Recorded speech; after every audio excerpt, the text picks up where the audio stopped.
የኢትዮጵያ መንግስት ጦር በአማራና አፋር ኃይላት በምስራቅና በምዕራብ ያስገኙት ድል በመሃል ሀገር ይደገማል ሲሉ ጠቅላይ ሚኒስትር አብይ አህመድ አስታወቁ።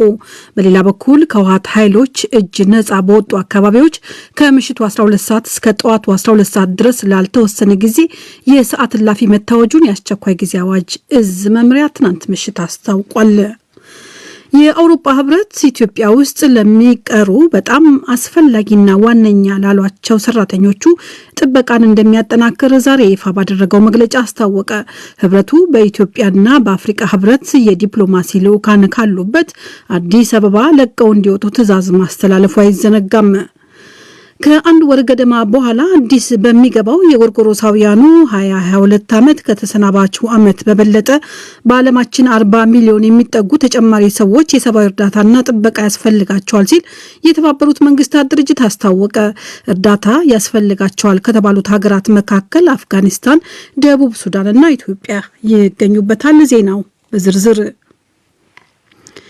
የኢትዮጵያ መንግስት ጦር የአፋርና የአማራ ኃይላት በምስራቅና በምዕራብ ያስገኙት ድል በመሃል ሀገር ይደገማል ሲሉ ጠቅላይ ሚኒስትር አብይ አህመድ አስታወቁ። ጠቅላይ ሚኒስትሩ ይህንን የተናገሩት ሶስተኛው ቁልፍ ግንባር ባሉት በዶጎሎ ግንባር ተገኝተው ከሰራዊቱ ጋር በመከሩበት ጊዜ ነው። አብይ በአፋርና በጋሸና ግንባር የተገኙ ድሎችን ወደ ሰቆጣና ወልዲያ ግንባር የማስፋት ስራ እየተሰራ እንደሆነም ተናግረዋል። በዚህ በዶጎሎ ግንባር ሚሰሩ ኢምፖርታንት ሰርጂካል የሆኑ ኦፕሬሽኖች አሉ። ሸዋ የገባው ኃይል የዘረፈውን ሀብት ይዞ እንዳይወጣ፣ ትጥቅ ይዞ እንዳይወጣ፣ ዩኒት ይዞ እንዳይወጣ የምንሰራቸው ቁልፍ ስራዎች አሉ። እዚህ በሚታየው ጣራውን ያለበት ምሽግ ወደዛ ነው። ዛሬና ነገ በሚሰሩ ኦፕሬሽኖች ከሚሴን፣ ባቲን፣ ኮምቦልቻን እና ሌሎች ከተማዎች እንቆጣጠራለን። ወደ ደሴም የሚቀርብበትን አቅጣጫ ይይዛል። አብዛኛው ከተሞቻችን ዛሬና ነገ የምናደርገው ኦፕሬሽኖች የሚጸዱ ይሆናል። ጠቅላይ ሚኒስትር አብይ እንደተናገሩት ሰሞኑን በሚደረጉ ዘመቻዎች ተጨማሪ ከተሞች ነፃ ይወጣሉ። ለወረራ የገባ አሸባሪ ያሉት ህወሓትም ምንም ነገር ይዞ እንዳይወጣ ህዝቡ ተደራጅቶ ማስቀረት አለበት ሲሉ ጥሪ አቅርበዋል።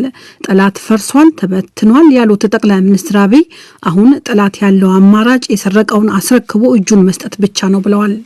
ከጠላት አንፃር እንግዲህ በቀደም እንዳነሳው ጠላት ፈርሷል፣ ተሸንፏል፣ ፈርሷል። አሁን የተበተነውን ኃይል መሰብሰብ፣ የሰረቀውን ማስቀረት፣ ትጥቅ ማስፈታት አለበት። ሚሊሻው፣ ልዩ ኃይሉ በየሸጡ የሚጓዘውን የጠላት ኃይል እየለየ ተበትኗል፣ ትጥቅ እያስፈታ ማስቀረት አለበት። በጠላት በኩል ወደ ኋላ ብንሄድ ይገሉናል፣ ወደፊት ደግሞ ፈራን ስለሚሉ በተቻለ መጠን ህዝባችን ትጥቁን ካስረከበ፣ የሰረቀውን ካስረከበ፣ አብዛኛው ጨቅላ ህፃናት ስለሆኑ እንዳይጎዱ በትክክል ይዞ መክቦ ተንከባክቦ ማቆየት አለበት። ምርኮኛ ማቆየት የጀግና ባህል ነው፣ የኢትዮጵያዊነት ባህል ነው። ጠቅላይ ሚኒስትሩ ኢትዮጵያውያን አንድ ሆነዋል፣ ወታደሩ በከፍተኛ ሞራል ላይ ነው ሲሉም የወገን ኃይል ያለበትን ሁኔታ ገልጸዋል። ህዝቡ እስካሁን ላደረገው ተሳትፎ ምስጋና ያቀረቡት ጠቅላይ ሚኒስትር አብይ አንድነታችን የተጠበቀ ይሁን፣ የአሉባልታ ወሬ ወጀብ አይውሰደን፣ አንድ ሆነን የማትደፈር ሀገር ለልጆቻችን እናስረክብ ሲሉ መልእክት አስተላልፈዋል። በሌላ በኩል ከህወሓት ኃይሎች እጅ ነፃ በወጡ አካባቢዎች ከምሽቱ 12 ሰዓት እስከ ጠዋቱ 12 ሰዓት ድረስ ላልተወሰነ ጊዜ የሰዓት እላፊ መታወጁን የአስቸኳይ ጊዜ አዋጅ እዝ መምሪያ አስታውቋል። የሰዓት እላፊው የታወጀው በአካባቢዎቹ ሰላምና ጸጥታን ለማስፈን እንዲሁም የህዝብና የንብረትን ደህንነት ለመጠበቅ ሲባል እንደሆነ የአስቸኳይ ጊዜ አዋጅ እዝ መምሪያው ትናንት ረቡዕ ማምሻውን ካደረገው ስብሰባ በኋላ ማስታወቁ ተነግሯል። የአውሮፓ ህብረት ኢትዮጵያ ውስጥ ለሚቀሩ በጣም አስፈላጊና ዋነኛ ላላቸው ሰራተኞቹ ጥበቃን እንደሚያጠናክር ዛሬ ይፋ ባደረገው መግለጫ አስታወቀ። ህብረቱ በኢትዮጵያና በአፍሪካ ህብረት የዲፕሎማሲ ልዑካን ካሉበት አዲስ አበባ ለቀው እንዲወጡ ትዕዛዝ ማስተላለፉ አይዘነጋም። የፈረንሳይ የዜና አገልግሎት ዛሬ ባወጣው በዚሁ ዘገባ ላይ ኢትዮጵያ ውስጥ ባለፈው ዓመት ጥቅምት ወር በተቀሰቀሰው ጦርነት በሺዎች የሚቆጠሩ ሰዎች ተገድለዋል፣ 2 ሚሊዮን የሚሆኑ ዜጎች ተፈናቅለዋል፣ በመቶ ሺህ የሚቆጠሩ ለረሃብ ተዳርገዋል ሲል አትቷል። ከአንድ ወር ገደማ በኋላ ከሚጠናቀቀውና አዲስ በሚገባው የጎርጎሮሳውያኑ 2022 ዓመት ከተሰናባቹ ዓመት በበለጠ በዓለማችን 40 ሚሊዮን የሚጠጉ ተጨማሪ ሰዎች የሰብአዊ እርዳታና ጥበቃ ያስፈልጋቸዋል ሲል የተባበሩት መንግስታት ድርጅት የግምት ጥናቱን ይፋ አደረገ። የመንግስታቱ ድርጅት ማስተባበሪያ ቢሮ ኦቻ እንዳስታወቀው በሚመጣው የጎርጎሮሳውያኑ 2022 ዓመት በዓለም ዙሪያ 274 ሚሊዮን የሚሆኑ ሰዎች አስቸኳይ የሰብአዊ እርዳታ ያስፈልጋቸዋል። እንደ ድርጅቱ መግለጫ በተሰናባቹ 2021 ዓመት በዓለም ዙሪያ 250 ሚሊዮን ለሚሆኑ ሰዎች ድጋፍ አድርጓል። ኦቻ ባወጣው የግምት ጥናት በዓለም ላይ ከሚኖረው ከ29 አንዱ ሰው ድጋፍ ፈላጊ ነው። ለድህነቱ መነሻ የፖለቲካ አለመረጋጋት፣ የነዋሪዎች መፈናቀል መጨመር፣ የከባቢ አየር ለውጥና የኮሮና ተዋሲ ስርጭት ከምክንያቶች መካከል ተጠቅሰዋል። ድህነት የሚታይባቸው ከዓለም ሀገራት መካከል ድህነት ከሚታይባቸው ከዓለም ሀገራት መካከል በአፍጋኒስታን፣ ኢትዮጵያ፣ ደቡብ ሱዳንና ሶሪያ ጠንክሮ መታየቱን የመንግስታቱ ድርጅት ዛሬ ያፋ ያደረገው የጥናት መረጃ ያሳያል። አድማጮች በመከታተል ላይ ያላችሁት ከዶይቼ ቬለ በቀጥታ የሚሰራጨውን የምሽቱን የዓለም ዋና ዋና ዜና ነው። ተሰናባቿ የጀርመን መራሒተ መንግስት አንጌላ ሜርክል ዛሬ ምሽት ከፍተኛ ወታደራዊ ሽኝት ይደረግላቸዋል። በጀርመን አንድ ተሰናባች ፕሬዝዳንት ወይም መራሄ መንግስት ስልጣናቸውን ሲለቁና ለቀጣይ ተመራጭ ስልጣኑን ሲያስረክቡ ምሽት ላይ በወታደራዊ ሰልፍ የታጀበ ችቦ የሚንቦገቦግበት ወታደራዊ ማርሽ ሙዚቃን ያካተተ ደማቅ የሽኝት መርሃ ግብር ማካሄድ ሲዋረድ የመጣ ባህል ነው። ለ16 ዓመታት በመራሄ መንግስትነት ጀርመንን ባገለገሉት በተወዳጇና ታዋቂዋ ፖለቲከኛ መራሒተ መንግስት አንጌላ ሜርክል ሽኝት ዝግጅት ላይ የሀገሪቱ ፖለቲከኞች፣ ታዋቂ ሰዎች ይገኛሉ ተብሎ ይጠበቃል። ዛሬ ምሽት ላይ በሚካሄደው በዚሁ ስነ ስርዓት ላይ በክብር እንግድነት የሚገኙት የሀገሪቱ ፕሬዝዳንት ፍራንክ ቫልተር ሽታይንማየር መሆናቸው ታውቋል።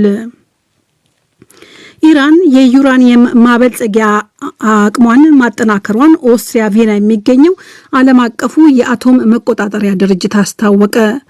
IAEA በመባል በእንግሊዝኛ ምህጻሩ የሚታወቀው ዓለም አቀፉ የአቶም ተቆጣጣሪ ድርጅት ባለሙያዎች በኢራን ፎርዶ በሚገኘው የተለያዩ የአቶም ማበልጸጊያ ቦታዎችን መጎብኘታቸውም ታውቋል። ኢራንን የጎበኙት እነዚህ የድርጅቱ ባለሙያዎች እንዳስታወቁት ኢራን ከፍተኛ ውጤት የሚያመጣ ማብላሊያ በመጠቀም ዩራኒየም እያመረተች ነው። ኢራን ከዚህ ቀደም ከሀያላኑ መንግስታት ጋር ባደረገችው ስምምነት መሰረት ከፍተኛ የአቶም ማብላሊያ ላለመጠቀም ግዴታ ነበረባት። ይሁንና የቀድሞ ዩናይትድ ስቴትስ ፕሬዚዳንት ዶናልድ ትራምፕ ስምምነቱን አፍርሰው ኢራን ላይ ማዕቀብ ከጣሉ ወዲህ ቴህራን ለስምምነቱ አልገዛም እያለች ነው።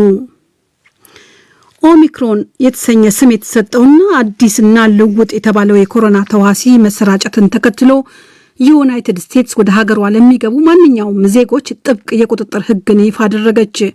ከውጪ ወደ ዩናይትድ ስቴትስ መግባት የሚፈልግ ማንኛውም ሰው የኮሮና ክትባት ኖረው አልኖረው ከ24 ሰዓታት ያነሰ ሕጋዊ የሆነ ከኮሮና ነፃ መሆኑን የሚያመለክት የምርመራ ውጤት መያዝ ይጠበቅበታል። ይህ ሕግ ማንኛውም ዓለም አቀፍ ተጓዥን የሚመለከት ይሆናል ተብሏል። አሜሪካ ከዚህ ቀደም ይፋ ያደረገችው የዝውውር ሕግ የ3 ቀናት ዕድሜ ያለው ከኮሮና ነፃ የሚል የምርመራ ውጤት ማሳየት እንደሚቻል የሚደነግግ ነበር። ይህ በእንዲህ እንዳለ የጀርመኗ መራሒተ መንግስትና 16ቱ የጀርመን ግዛት ሚኒስትሮች እንዲሁም አዲስ ተመራጩ የጀርመን መራሄ መንግስት ኦላፍ ሾልስ አዲሱን አይነት የኮሮና ተዋሲ ስርጭት ለመከላከል በአሁኑ ሰዓት አዲስ ሕግን ለማውጣት ስብሰባ ተቀምጠዋል። የክረምት ወራት መግቢያ ላይ በሚገኙት የሰሜን ንፍቀ ክበብ ሀገራት አራተኛው ዙርና አደገኛው የተባለው የኮሮና ተዋሲ ወረርሽኝ አሳሳቢ ሁኔታ ላይ ጥሏቸዋል። የኢትዮጵያ መንግስት ጦር አፋርና የአማራ ኃይላት በምስራቅና በምዕራብ ያስገኙትን ድል በመሃል ሀገር ይደገማል ሲሉ ጠቅላይ ሚኒስትር አብይ አህመድ አስታወቁ። የአውሮፓ ህብረት ኢትዮጵያ ውስጥ ለሚቀሩ በጣም አስፈላጊና ዋነኛ ላላቸው ሰራተኞቹ ጥበቃን እንደሚያጠናክር ዛሬ ይፋ ባደረገው መግለጫ አስታወቀ። ከአንድ ወር ገደማ በኋላ አዲስ በሚገባው የጎርጎሮሳውያኑ 2022 ዓመት ከተሰናባቹ ዓመት ባለማችን 40 ሚሊዮን የሚጠጉ ተጨማሪ ሰዎች የሰብአዊ እርዳታና ጥበቃ ያስፈልጋቸዋል ሲል የተባበሩት መንግስታት ድርጅት አስታወቀ። እርዳታ ያስፈልጋቸዋል ከተባሉት ሀገራት መካከል አፍጋኒስታን፣ ደቡብ ሱዳን፣ ኢትዮጵያ ይገኙበታል። ዜናው አበቃ።